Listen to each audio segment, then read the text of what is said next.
Wow, what a great reading, Dennis. Thank you. That was terrific. By the way, an audio book is on the way. Audible version of this will be a few days away. We'll let everybody know. So I just want to kind of wrap things up. I have a couple of quick readings, much quicker, and but I'd like to make a point which Dennis started, and I'm going to close the case. I'm going to argue the same point, but prove it, that Larky and Murph and Private Palmer are all together. And I think Pete Larky does three things that are very, very similar to Murph. We all know Murph had a trunk full of unpublished novels and was a frustrated novelist himself. We all know that at the end of Private Palmer's sojourn, at the end of the discharge, he starts to write fiction. And we also know that Murph, of course, references lots of Army stuff and his time in the Army. Private Palmer, of course, was in the Army, as was Larky. And then finally, of course, Murph was a taxi cab driver. Private Palmer in the Vietnam series becomes a taxi cab driver when he returns to Denver. So those are the three themes: Army, writing, and taxi driving. And in The Circumstantial Man, there are lots of references to the Army, including Pete Larky thinking, "I did it in the Army, 2 years, thought I was going to be a fighting man. I swept floors, made beds. Did that beat ducking bullets? Reason and intelligence would say yes." Jack Kerouac is quoted by Ann Charters about his brief term of service in a Navy boot camp, mop pushing, bed making, KP, as if they couldn't have shits to do that. And what, I asked myself when I read his hilarious account of this, his minimal stretch in the service, what did he think that was? His mother ironed his shirts and pants before he went to town to get wasted. An amusing guy, funnier than he ever realized. So that's just a little reference to the Army.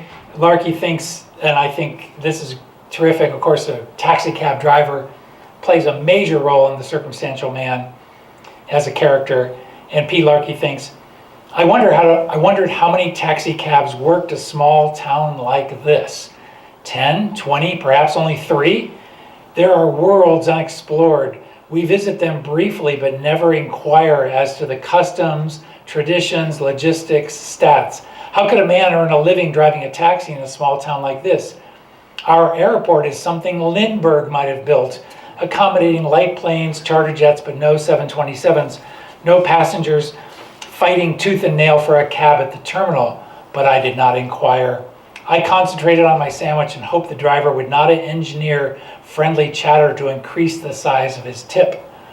I made a large show of raising the pop to my lips, placing my elbow in direct line of his rear view mirror. I hate being watched by taxi drivers. They must suspect everybody. Dangerous business, letting a stranger take a seat at your back. I could never drive a cab for a living. My thoughts would ricochet endlessly. Which, of course, is all the Asphalt Warrior is Murph's thoughts ricocheting endlessly. And then finally, Pete Larky is a reader. He puts himself off as this unemployed, kind of loser, living alone, divorced guy in this house. But if you look carefully below, and you will, there's lots of references to language. He's reading body language. He knows the power of words. And there's a reference to Dickens. We just heard the reference to Kerouac. There's lots of references to Einstein. And then he says this, the power of language is immeasurable. The men who wrote the Bible understood this. Language is the true magic of the world. Lives are altered by nouns and verbs. Wars begin in the moist depths of vocal cords. And later, and I'll finish with this, again on language, the blood drained from my face. My body flushed hot with spreading physical horror, dying moments, last thoughts, an understanding of what is happening, followed by darkness. This was something not communicated by television. I suppose nothing can truly communicate such a thing. Words are only catalysts. The mind does the rest to itself. And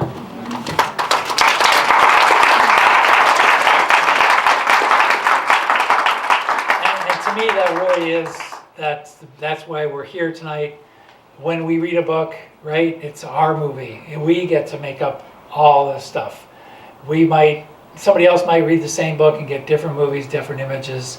That's the power and beauty. Nobody is going to tell us what those pictures look like. The writer starts it and the reader finishes it, and that's why we love to write and read.